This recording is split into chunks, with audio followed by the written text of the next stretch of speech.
Hello students, पिछले lecture में हम लोगों ने डिस्कस किया था कि जो एमआरएनए होता है, मेनली हम लोग डिस्कस कर रहे हैं अभी हम लोग नॉन जेनेटिक आरएनए के बारे में। नॉन जेनेटिक आरएनए जो बनता है वो ट्रांसक्रिप्शन के थ्रू बनता है और यूकैरियोट और प्रोकैरियोट दोनों में बनता है।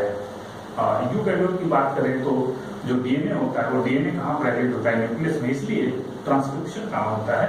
न्यूक्लियस में होता है। लेकिन प्रोकैरियोट के केस में चूंकि न्यूक्लियस एब्सेंट होता है, साइटोप्लाज्म में ही क्रोमोसोम्स होते हैं, डीएनए होता है, इसीलिए transcription in prokaryotes occurs in cytoplasm. Okay, तो जिसमें हम लोग देखे थे एमआरएनए की बात की थी। एमआरएनए, सबसे पहले एमआरएनए की बात हम लोगों ने की। एमआरएनए को मैसेंजर आरएनए भी बोला जाता है और एमआरएनए क्या करता है? कोडोन के रूप में डीएनए से क्या करता है? कोड करता है। कोडोन क्या होता है?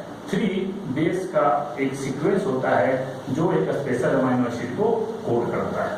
ठीक है, वो कोडिंग डीएनए से डायरेक्ट होता है और वो एमआरएनए बन के कहाँ? साइटोप्लाज्म में आता है और साइटोप्लाज्म में क्या होता है? उसका ट्रांसलेशन होता है, यानी प्रोटीन का सिंथेसिस होता है।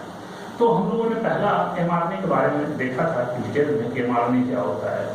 ठीक है, तो एमआरएनए, उसके बाद हम लोगों ने एचएनआरएनए के बारे में हम लोग देखेंगे। तो ये एमआरएनए की बात अगर की जाए तो एमआरएनए यूकैरियोट्स में उसका लाइफ ज्यादा होता है, क्योंकि यूकैरियोट के केस में एचएनआरएनए का क्या होता है? पोस्ट ट्रांसक्रिप्शनल चेंज होता है, उसके बाद उसमें एडिटिंग होती है, एडिटिंग के बाद और भी बहुत सारे उसके प्रोसेस होता है जिसकी वजह से वो ज्यादा स्टेबल होता है। लाइफ टाइम हम लोगों ने पढ़ा भी था कि लाइफ टाइम जो हाफ लाइफ होता है वो यूकैरियोट का ज्यादा होता है इन कंपैरेटिव टू प्रोकैरियोट्स। आज हम लोग बात करते हैं कि जो आरएनए बनता है, यानी एमआरएनए बनता है डीएनए से, तो यूकैरियोट में बनता है तो वो कैसा होता है और जो प्रोकैरियोट में बनता है तो वो क्या होता है। तो अगर हम बात करें यूकैरियोट में, तो जो डीएनए से, चूंकि mRNA DNA dependent RNA synthesis है, ये हम लोग जो देख रहे हैं, तो ये डीएनए से ट्रांसक्रिप्शन के थ्रू एचएनआरएनए बनता है यूकैरियोट में, और ये एचएनआरएनए कहाँ बनता है?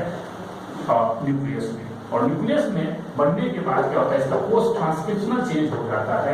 पोस्ट ट्रांसक्रिप्शनल चेंज मतलब ट्रांसक्रिप्शन के बाद उसमें जो अनवांटेड बेसिस है उसको हटा दिया जाता है और जो जरूरी होता है उसको क्या किया जाता है? स्प्लाइस आउट करके जोड़ दिया जाता है। और फाइनली जो फंक्शनल एमआरएनए बनता है वो फंक्शनल एमआरएनए कहाँ होता है? न्यूक्लियस में न्यूक्लियर कोड होता है, उस कोड के थ्रू एमआरएनए कहाँ पहुंच जाता है? साइटोप्लाज्म में। और साइटोप्लाज्म में वो पहुंचने के बाद जब वो पहुंचता है तो उसी का नाम दिया गया इन्फॉर्मोजोम। क्या बोला गया? इन्फॉर्मोजोम। बहुत इंपॉर्टेंट है इन्फॉर्मोजोम स्टेज। ये एमआरएनए इन्वेलप विद प्रोटीन, ये एमआरएनए है, ये एमआरएनए के चारों तरफ ये प्रोटीन का एक कोट हो जाता है, चारों तरफ कवरिंग हो जाता है, इसी को बोला जाता है इन्फॉर्मोजोम। इन्फॉर्मोजोम मतलब एमआरएनए प्लस प्रोटीन इक्वल इन्फॉर्मोजोम, और इसी इन्फॉर्मोजोम की वजह से जो एमआरएनए यूकैरियोट्स का होता है वो ज्यादा स्टेबल होता है। क्लियर हुआ? तो यहाँ से नीट में 2-3 बार क्वेश्चन पूछा जा चुका है। तो यही बेसिक डिफरेंस होता है। लेकिन प्रोकैरियोट की अगर बात करें तो प्रोकैरियोट में डीएनए से डायरेक्ट एमआरएनए बनता है, वो भी कहाँ? साइटोप्लाज्म में बनता है। न्यूक्लियस का कोई रोल नहीं, क्योंकि न्यूक्लियस होता ही नहीं, और जब न्यूक्लियस नहीं होगा तो न्यूक्लियस का कोई रोल नहीं है। तो यहाँ पे डायरेक्ट साइटोप्लाज्म में ही एमआरएनए बनता है, और ये एमआरएनए फंक्शनल एमआरएनए होता है। तो अब डिफरेंसेस के रहेंगे दोनों बात करें यूकैरियोट और प्रोकैरियोट में। तो प्रोकैरियोट में नो एचएनआरएनए स्टेज, यानी एचएनआरएनए का कोई बात ही नहीं करते प्रोकैरियोट्स में। दूसरा, नो पोस्ट ट्रांसक्रिप्शनल चेंज, यानी एचआरएनए बनेगा तभी तो एमआरएनए बनेगा पोस्ट ट्रांसक्रिप्शनल चेंज के थ्रू, इसलिए ये भी नहीं। और तीसरा, इन्फॉर्मोजोम स्टेज भी नहीं होता है। इसीलिए ये दोनों जो बेसिक डिफरेंस है, ये तीनों डिफरेंस होता है यूकैरियोट और प्रोकैरियोट में। और भी ऐड कर सकते हैं कि जो लाइफ टाइम प्रोकैरियोट का होता है वो कम होता है, यूकैरियोट का ज्यादा होता है। ठीक है, तो ये इसके बेसिस पे और भी 2-4-5 डिफरेंसेस हम लोग कर सकते हैं। लेकिन ये 3 बेस्ट डिफरेंसेस हैं जिसके बेसिस पे आसानी से क्या कर सकते हैं? एक्सप्लेन किया जा सकता है। क्लियर?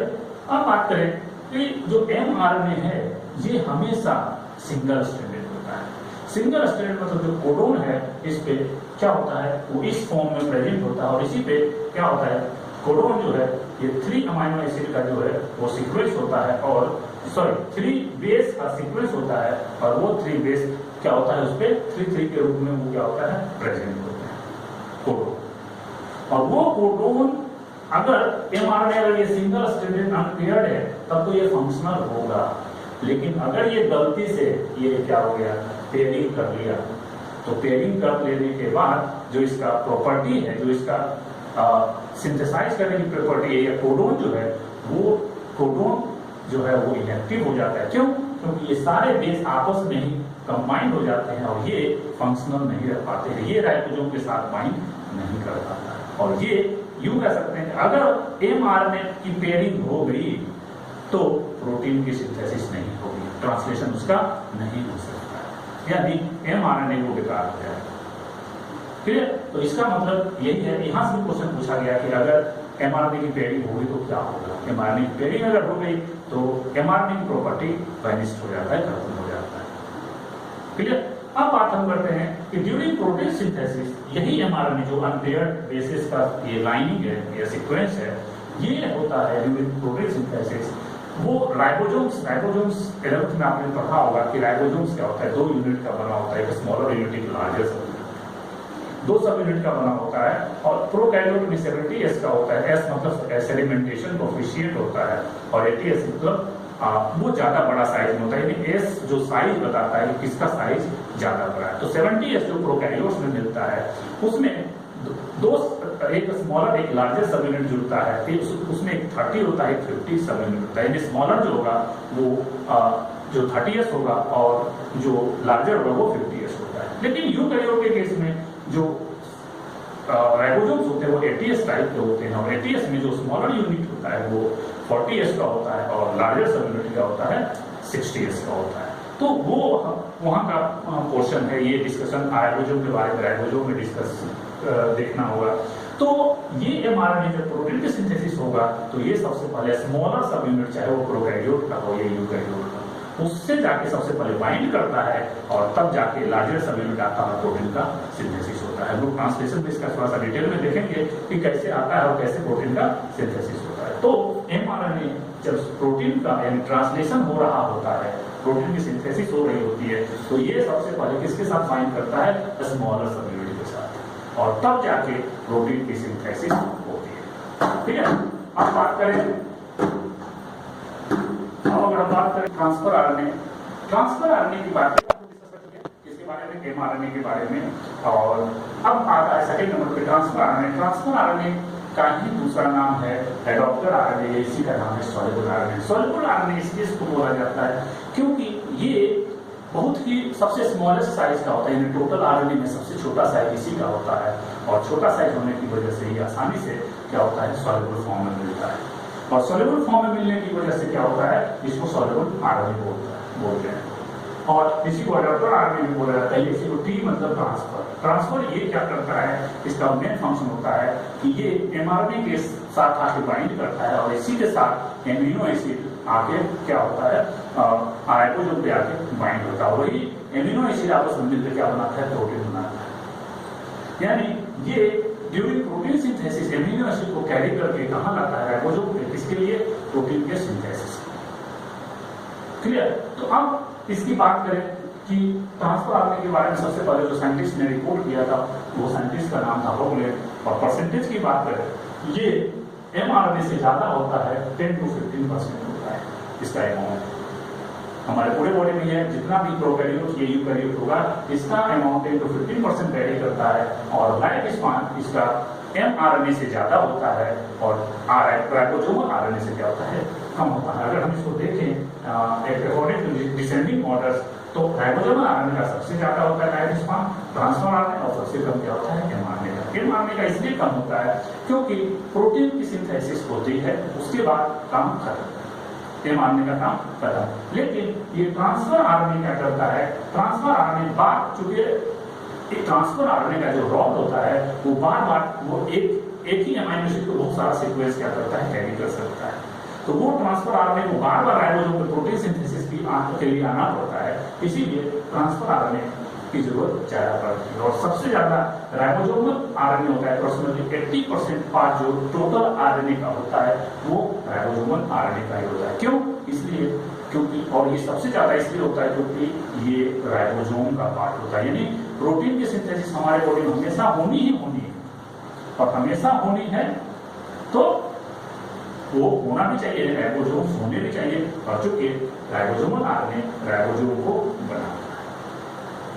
ठीक है, अब बात करते हैं साइज की। साइज में ये स्मॉलेस्ट आरएनए होता है और इसमें जो न्यूक्लियोटाइड होगा वो 73 to 93, यानी एवरेज अगर हम निकालेंगे 80 के आसपास इसका एवरेज होता है।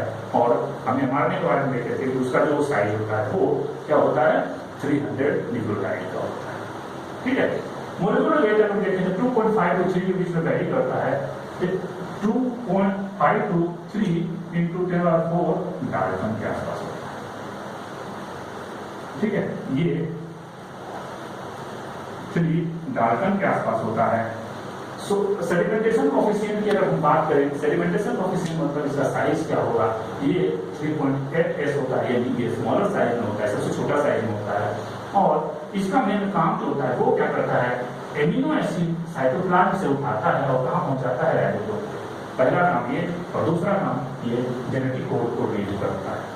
यानी ट्रांसफर आरएनए का ही ये कैपेसिटी है कि जो एमआरएनए पे कोडिंग है उसको कोड करना, उसको रीडिंग करना ही इसका एक प्रॉपर्टी है। इसीलिए क्योंकि ये रीड करता है कोडोन को, इसीलिए इसको बोलते हैं एंटी कोडोन। क्योंकि इस पे जो सीक्वेंस होता है वो कोडोन का उल्टा होता है, इसीलिए इसको क्या बोलते हैं, एंटी कोडोन या नोडो। नोडो को उल्टा इधर से हम पढ़े उल्टा तो CODON यानी कोडोन, यानी ये कोडोन का सीक्वेंस का ये उल्टा होता है, इसीलिए इसको क्या बोलते हैं, नोडो। नोडो क्या एंटी कोडोन, ये किसके कंप्लीमेंट्री होते हैं, एमआरएनए के कंप्लीमेंट्री इसके होता है। जस्ट इसका ये एडेनिन है तो थायमिन होगा उस पे, मतलब ट्रांसफर आरएनए पे। यानी जैसे अगर एमआरएनए का सीक्वेंस है, एमआरएनए पर एडेनिन, गुआनिन, साइटोसिन है, तो नीचे वाले पर होगा थायमिन, साइटोसिन और गुआनिन। यानी जो एमआरएनए है उसी का कॉम्प्लीमेंट्री जो इस पे नोडॉक होगा या एंटी कोडोन होगा, उसी का सीक्वेंस होगा। और चूंकि यूकैरियोट्स की बात करें तो ये सिंथेसाइज जो होगा वो न्यूक्लियस के अंदर सिंथेसाइज होगा ट्रांसफर आरएनए, और उसके बाद उसकी प्रोसेसिंग होने के बाद वो कहाँ पहुंच जाता है, साइटोप्लाज्म होता है, और साइटोप्लाज्म में आके क्या करता है, प्रोटीन की सिंथेसिस। ठीक है, और जब प्रोटीन सिंथेसिस होता है उसी को ट्रांसलेशन बोलते हैं, प्रोटीन सिंथेसिस को। ट्रांसफर आरएनए क्या होता है, बाइंड्स करता है लार्जर सब यूनिट पे, यानी एमआरएनए बाइंड कर रहा था क्या, स्मॉलर सब यूनिट पे, और ये बाइंड करता है लार्जर सब यूनिट पे। और लार्जर सब यूनिट दोनों में ये 50s प्रोकैरियोट्स का है, 60s यूकैरियोट्स का होता है, और वहां पर बाइंड करके क्या करता है, प्रोटीन की सिंथेसिस ये करवाता है। आगे देखते हैं कि ट्रांसफर आरएनए क्या करता है, ये ज्यादातर बेस जो इसका होगा ट्रांसफर आरएनए का ये पेयर्ड फॉर्म में होता है, जबकि अगर ये पेयर्ड कर दिया एमआरएनए तो इसकी प्रॉपर्टी खत्म हो जाती है। जबकि ट्रांसफर आरएनए ज्यादातर इसका पोर्शन जब हम लोग डायग्राम देखेंगे उसमें क्या होता है, ज्यादातर पोर्शन इसका क्या होता है, पेयर्ड, और ज्यादातर पोर्शन पेयर्ड होते हैं। और ऐसा इसलिए होता है क्योंकि इसमें ट्रांसफर आरएनए आपस में क्या होता है, फोल्डिंग हो जाता है। फोल्डिंग होने की वजह से क्या होता है, आपस में ही इसका बेस एडेनिन यूरेसिल या गुआनिन साइटोसिन इस तरह से आपस में ही पेयरिंग होनी शुरू हो जाती है। और यहाँ पे अगर थायमिन की बात हमने की तो थायमिन चूंकि आरएनए है तो थायमिन नहीं होगा, यहाँ पे क्या होगा, यूरेसिल होगा। आरएनए की बात हम कर रहे हैं तो थायमिन की हम लोग बढ़ाते भी नहीं करेंगे। अब बात हम करते हैं, अगर ट्रांसफर आरएनए को अगर हम गौर से देखते हैं या उसको निकाल के जो साइंटिस्ट ने देखा उसमें उन्होंने ऑब्जर्व किया था कि जनरली जो गुआनिन साइटोसिन होता है, गुआनिन और साइटोसिन उसमें ज्यादा मिलता है transfer RNA in comparison to adenine और यूरेसिल। एडेनिन यूरेसिल तो ये मोर कॉमन होता है, और इसका जो रेशियो जनरली अगर देखें तो वो अगर हम गुआनिन प्लस साइटोसिन और एडेनिन प्लस यूरेसिल के दोनों का अगर रेशियो देखें तो अगर गुआनिन साइटोसिन ऊपर रहेगा तो रेशियो मोर देन 1 होगा, अगर नीचे होगा तो लेस देन 1 होगा। यानी जीसी पेयरिंग इसमें मोर कॉमन होता है, ट्रांसफर आरएनए में जीसी पेयरिंग ज्यादा मिलता है। ये बहुत ध्यान देने वाली बात है, यहाँ से क्वेश्चन बहुत इंपॉर्टेंट उठाएगा कि ट्रांसफर आरएनए में किसकी पेयरिंग ज्यादा होती है। तो ये देखा गया कि गुआनिन साइटोसिन की पेयरिंग ज्यादा होती है। ठीक है, गुआनिन साइटोसिन की पेयरिंग, इसलिए अब हम कह सकते हैं कि यहाँ पेयरिंग जब होगी गुआनिन साइटोसिन की तो वो पेयरिंग ज्यादा स्टेबल होता है, जो 3 बॉन्ड बनाता है, इसीलिए ये बॉन्ड इसमें ज्यादा ऑब्जर्व किया जाता है। तीसरी बात, मैग्नीशियम आयन, ये मैग्नीशियम आयन क्या करता है, जब ट्रांसफर आरएनए राइबोसोम के साथ बाइंड करता है तो उसके लिए स्टेबिलिटी चाहिए, उस स्टेबिलिटी को जो प्रोवाइड कराता है यही प्रोवाइड कराता है Mg+2 मैग्नीशियम आयन। ये ट्रांसफर आरएनए को स्टेबिलिटी प्रोवाइड कराएगा। और अगर हम गौर से डायग्राम को देखेंगे ट्रांसफर आरएनए का, तो इसमें दो एंड होता है, एक एंड को बोलते हैं 5 प्राइम एंड दूसरे को बोलते हैं 3 प्राइम एंड। ऑब्वियसली यहाँ भी 5 prime and 3 prime and, her RNA में 3 प्राइम एंड 5 प्राइम एंड होगा। तो 5 प्राइम एंड पे एक बेस का अरेंजमेंट होता है जिसको बोलते हैं जीसी रेसिड्यू, जो कि अनपेयर होता है। यदि वहां पे इसी रीजन में जहां जीसी रेसिड्यू होगा, यानी ग्वानिन साइटोसिन इस तरह से वहां पे रेसिड्यू होते हैं जो कि अनपेयर्ड होते हैं, वो पेयरिंग आपस में नहीं करते हैं, वो पोर्शन 5 प्राइम एंड पे होता है। और जो 3 प्राइम एंड पे होता है सीसीए अनपेयर्ड बेस सीक्वेंस होता है। यानी अगर ये उसमें वो भी पेयरिंग नहीं होगा, वो भी अनपेयर्ड स्टेज में होता है। और वहां पे सीसीए नीचे चलेंगे तो सीसीए, ऊपर से चलेंगे तो एसीसी। सीमेंट का नाम है एसीसी सीमेंट, तो हम लोग ऊपर से चलेंगे तो याद रखेंगे एसीसी, नहीं तो नीचे से सीसीए। एक्चुअली हमें समझना है सीसीए ही याद रखना है, क्योंकि जब 5 प्राइम से हम चलते हैं तो 3 प्राइम की तरफ जाते हैं, तो 3 प्राइम में नीचे से चलते हैं सीसीए और 3 प्राइम पे खत्म हो जाता है। तो लेकिन हम लोग याद रखने के लिए एसीसी सीमेंट कहाँ होता है, 3 प्राइम पे होता है, ठीक है। तो वहां पे यही सीसीए जो अनपेयर्ड बेस सीक्वेंस होता है, यही रिस्पॉन्सिबल होता है किसके लिए, एमिनो एसिड बाइंडिंग साइट के लिए। यानी जैसे ये सीक्वेंस ऐड होगा, ये सीक्वेंस मिलेगा, वहीं पे सबसे लास्ट में 3 प्राइम एंड बनता है, यही 3 प्राइम एंड पे, यानी वहां पे ही क्या होता है, एमिनो एसिड बाइंड हो जाता है। यानी एमिनो एसिड 3 प्राइम एंड पे बाइंड करता है और वो कहाँ पहुंचता है, लेके आया वो जो राइबोसोम थे प्रोटीन सिंथेसिस के लिए। इसी को क्या बोलते हैं, ट्रांसलेशन। फिर हम लोग बात कर रहे थे कि ट्रांसफर आरएनए में कुछ और भी प्रॉपर्टीज हैं, जैसे कुछ अनयूजुअल बेस पेयरिंग, जैसे एडेनिन यूरेसिल ग्वानिन साइटोसिन। ये पेयरिंग तो ग्वानिन साइटोसिन ये सारे पेयरिंग तो होते ही हैं ट्रांसफर आरएनए में, लेकिन कुछ अनयूजुअल बेस भी प्रेजेंट होते हैं और वहां पे भी अनयूजुअल बेस पेयरिंग बनती है। तो ये अनयूजुअल बेस पेयरिंग होगा, जैसे उसका एग्जांपल है, टोटल 8 होते हैं। इसमें कुछ क्वेश्चंस बहुत ही इंपॉर्टेंट है, जैसे ये डायहाइड्रोयूरिन, सीडोयूरिन, ये सारे मिथाइल ग्वानिन। ये एक्चुअली क्या होता है कि जितने भी बेस है सबका मिथाइलेशन होने की वजह से इसी का नाम दिया गया methyl guanine, dimethyl guanine, methyl cytosine, ribothymine, methyl inosine. तो ये सारे जो बेसिस हैं ये बेस पेयरिंग करते हैं, और ये अनयूजुअल बेस पेयरिंग जो कहीं और नहीं मिलते हैं, ये सिर्फ और सिर्फ ट्रांसफर आरएनए में ही ये मिलते हैं। तो ये अनयूजुअल बेस पेयरिंग से कुछ क्वेश्चन पूछे जाते हैं। लेकिन मॉडल की बात करें, मॉडल ऑफ ट्रांसफर आरएनए, यहाँ से सबसे ज्यादा क्वेश्चन अभी तक पूछा गया है। ढेरों क्वेश्चन पूछे गए हैं। पहला क्वेश्चन तो यही होगा कि जो मॉडल ऑफ ट्रांसफर आरएनए है उसमें 2 मॉडल था, 2D मॉडल और 3D मॉडल। 2D मतलब 2 डायमेंशनल मॉडल, और दूसरा जो था वो 3 डायमेंशनल मॉडल। तो 3 डायमेंशनल मॉडल उतना सक्सेस नहीं हुआ, थोड़ा सा वो सक्सेस हुआ, लेकिन 2D मॉडल बहुत ज्यादा सक्सेस हुआ और इसको लोग सबसे ज्यादा जानते हैं। तो 2D मॉडल सबसे पहले जो दिया गया था 2D मॉडल, ये इसी मॉडल को कहा गया clover leaf model.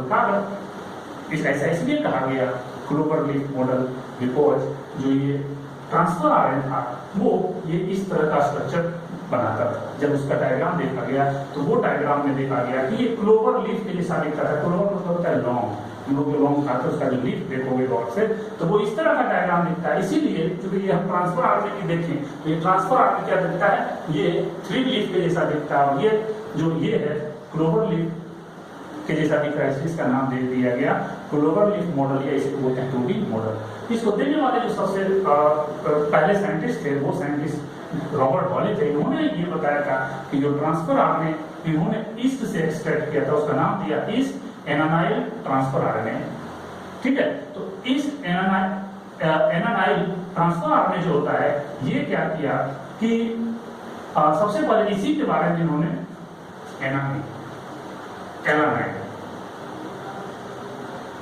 Transfer RNA, इसके बारे में उन्होंने डिटेल में बताया और उन्होंने जो डायग्राम दिया वो डायग्राम क्या था, ये क्लोवर लीफ के जैसा था और ये बहुत ज्यादा फेमस हुआ। क्या, clover leaf model by Robert Hawley. तो यहीं से क्वेश्चन बहुत ज्यादा क्वेश्चन पूछा जाता है और बहुत सारा क्वेश्चन जो है इस डायग्राम से पूछा जाता है। तो इस जो इन्होंने ये मॉडल दिया था 2D मॉडल, इसके हिसाब से ये जो ट्रांसफर आरएनए है, ये जो ट्रांसफर आरएनए है, इस ट्रांसफर आरएनए में टोटल जो है वो 5 आर्म्स होते हैं, 1 आर्म्स 2 3 एंड 4 आर्म्स, और ये एक एक्स्ट्रा आर्म्स भी प्रेजेंट होते हैं। टोटल 5 आर्म्स होते हैं और रूट 3 होते हैं 1, 2 एंड 3 लूप्स। यानी कोई भी ट्रांसफर आरएनए होगा जो क्लोवर लीफ मॉडल इन्होंने दिया था, इस मॉडल के हिसाब से जो ट्रांसफर आरएनए होता है उसमें 5 आर्म्स होते हैं और 3 लूप्स प्रेजेंट होते हैं। लूप्स इसलिए बनते हैं क्योंकि वहां पे जो बेस जो है वो अनपेयर्ड होता है, वहां पे बेस की पेयरिंग नहीं होती है। बाकी जो स्टेम बनते हैं या बाकी जो आर्म बनते हैं वो आर्म में क्या होता है, कुछ जगह पे स्टेम, कुछ पार्ट को स्टेम कहते हैं, उस स्टेम पे बेस पेयरिंग होती है। चूंकि हम लोग पहले ही डिस्कस किए थे कि ट्रांसफर आरएनए क्या होता है, हमेशा बेस पेयर रहता है और ये क्या होता है आपस में लूप बनाता है, फोल्ड किया हुआ रहता है आपस में, और जिसकी वजह से इस तरह का स्ट्रक्चर बनता है। तो इसकी बात अगर करें, हम लोग सबसे पहले हमेशा याद करेंगे, हम लोग 3 से चलेंगे इस तरह से घूमते हुए और यहाँ 5 पे खत्म कर देंगे, ठीक है। तो इसमें अगर हम बात करें पहला जो आर्म होता है, हम पहले आर्म के बारे में डिस्कस करते हैं, ठीक है। उसके बाद हम लोग एक करके लूप के बारे में भी हम लोग डिस्कस कर लेंगे। तो आर्म्स, पहला आर्म्स जो होता है, ये जो यहाँ से ये 3 प्राइम पे क्या होता है, CCA का अनपेयर्ड बेस सीक्वेंस होता है और 5 प्राइम पे ग्वानिन एंड साइटोसिन का यानी GC रेसिड्यू क्या होता है वहां पे प्रेजेंट होता है और ये अनपेयर्ड सीक्वेंस है। क्लियर? इसी जो CCA है उसके नीचे जो स्टेम है वो पूरा स्टेम को मिला के बोला गया एक्सेप्टर आर्म या एडॉप्टर आर्म या CC आर्म, यानी टोटल 3 प्राइम से CCA से शुरू करेंगे और यहाँ तक आएंगे तो इसको बोलेंगे क्या, एक्सेप्टर आर्म, एडॉप्टर आर्म या CC आर्म। इसको एडॉप्टर आर्म या CC आर्म इसलिए बोला गया क्योंकि इसमें जो स्टेम है इसमें 7 बेस पेयर का होता है। बेस पेयर मतलब ये स्टेम 1, 2, 3, 4, 5, 6, 7, यानी इधर के साथ आपस में क्या होता है, यानी एडेनिन यूरेसिल के साथ, ग्वानिन साइटोसिन के साथ, साइटोसिन ग्वानिन के साथ, इस तरह से इसमें क्या होता है बेस पेयरिंग होती है या कुछ ये अनयूजुअल बेस पेयरिंग भी वहां पे होती है, जिसकी वजह से ये आपस में क्या होता है बाइंड कर जाता है, आपस में क्या होता है जुड़ जाता है, जिसकी वजह से क्या स्टेम बनता है। उस स्टेम में 7 बेस पेयर होता है और इसमें 2 इंड होता है, पहला इंड एक्सेप्टर आर्म में 3 इंड, दूसरा इंड 5 इंड। तो 3 इंड जो होता है वो एमिनो एसिड बाइंडिंग के लिए रिस्पॉन्सिबल होता है, क्योंकि इस पे जो 3 इंड होता है CCA तो वहां पर रेसिड्यू होता है और 5 पे क्या होता है, यहाँ पे GC रेसिड्यू अनपेयर्ड फॉर्म में रहता है और यही 3 प्राइम इंड क्या होता है, एमिनो एसिड बाइंडिंग साइट होता है। ये बहुत इंपॉर्टेंट है, पूछेगा कि ट्रांसफर आरएनए का कौन सा end amino acid binding site के लिए रिस्पॉन्सिबल होता है। तो यहाँ से ये क्वेश्चन बहुत इंपॉर्टेंट हो जाता है। तो 3 प्राइम इंड जो होता है वो एमिनो एसिड बाइंडिंग के लिए रिस्पॉन्सिबल होता है। दूसरा, अब बात करें इधर से, तो दूसरा आर्म होता है T-C आर्म।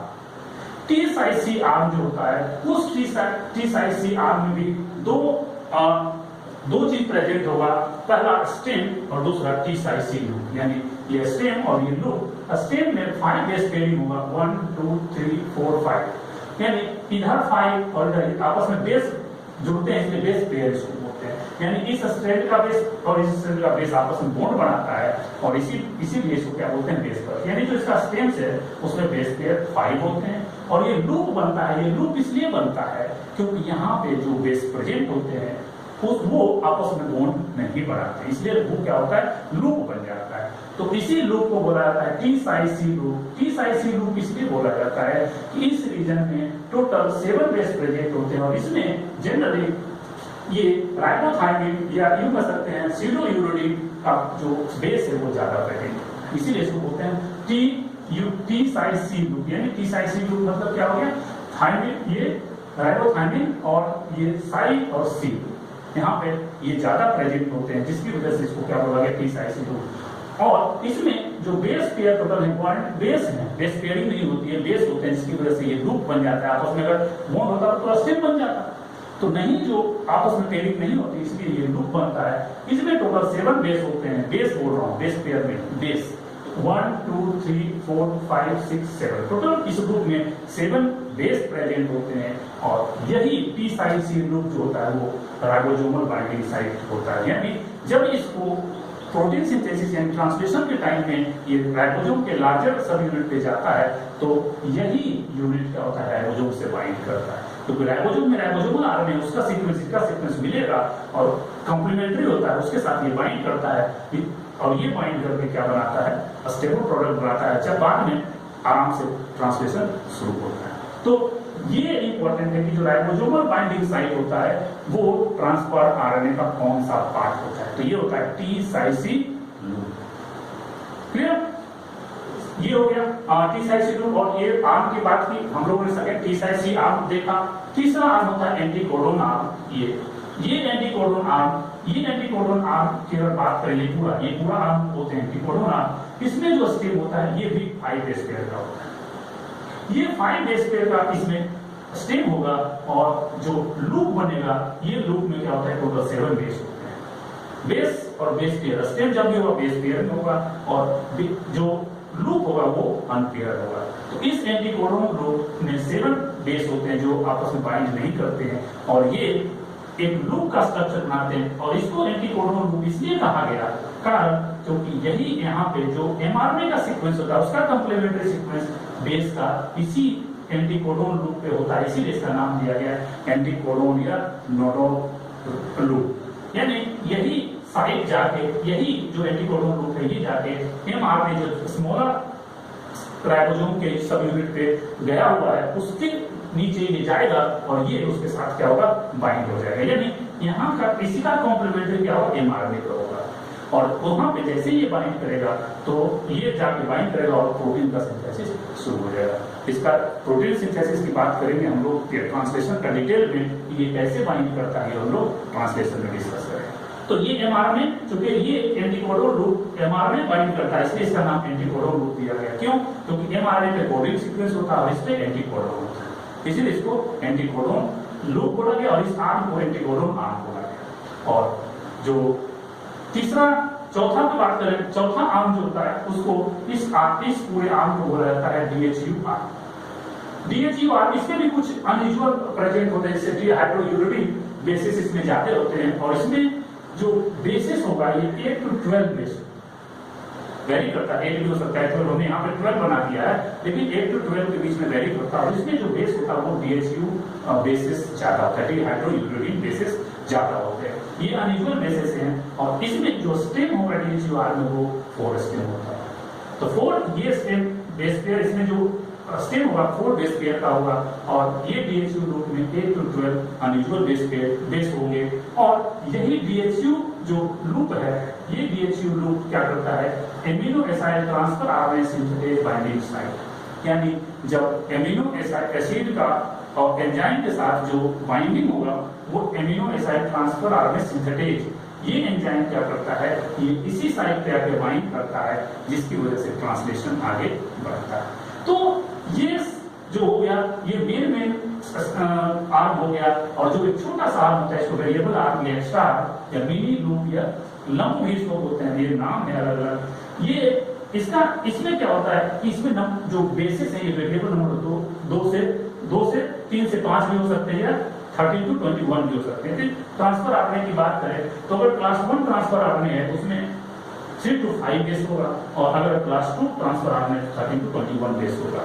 इसका मेन काम ये होता है कि जब ये बाइंडिंग करता है राइबोसोम के साथ तो उस समय ट्रांसफर आरएनए को स्टेबिलिटी प्रोवाइड कराता है और प्रॉपर बाइंडिंग में क्या करता है, ये हेल्प करता है। तो ये हमारा वेरिएबल आर्म का फंक्शन होगा। तो यहां से क्वेश्चन आने की पॉसिबिलिटी बहुत ज्यादा है। और अगर हम एक ऐसे ही बनाए, मान ऐसे दिमाग में सेट करें तो 3 से चलेंगे तो 3 से स्टेम में कितना बेस पेयर है तो 7 5 5 4 ऐसे हम याद कर सकते हैं 7 5 5 4, ठीक है। तो इधर एक तरफ से चलेंगे टी साइड सी लूप, एंटीकोडोन लूप और ये डीएचयू लूप, ये 3 लूप और 5 स्टेम एक्स्ट्रा आर्म, ये 1 2 3 4 और ये 5, तो 5 आर्म और 3 लूप बनाता है। और जो क्वेश्चन आने की पॉसिबिलिटी है वो mRNA binding site, ribosomal binding site और amino acid transfer RNA synthetases binding site, यहाँ से क्वेश्चन जाता आता है। स्टेम में कितने बेस पेयर है ये क्वेश्चन आ सकते हैं। और जीसी जो रेसिड्यू है वो कहाँ होता है, एमिनो एसिड कहाँ बाइंडिंग होता है, एमिनो एसिड जहाँ बाइंड होता है वहाँ का सीक्वेंस कैसा होता है, CCA का सीक्वेंस होता है। तो ये सारे क्वेश्चंस बहुत इंपॉर्टेंट है और ये सारा एक अच्छे से अगर तैयार कर लिया जाए तो यहाँ से क्वेश्चन बाहर नहीं जाएगा।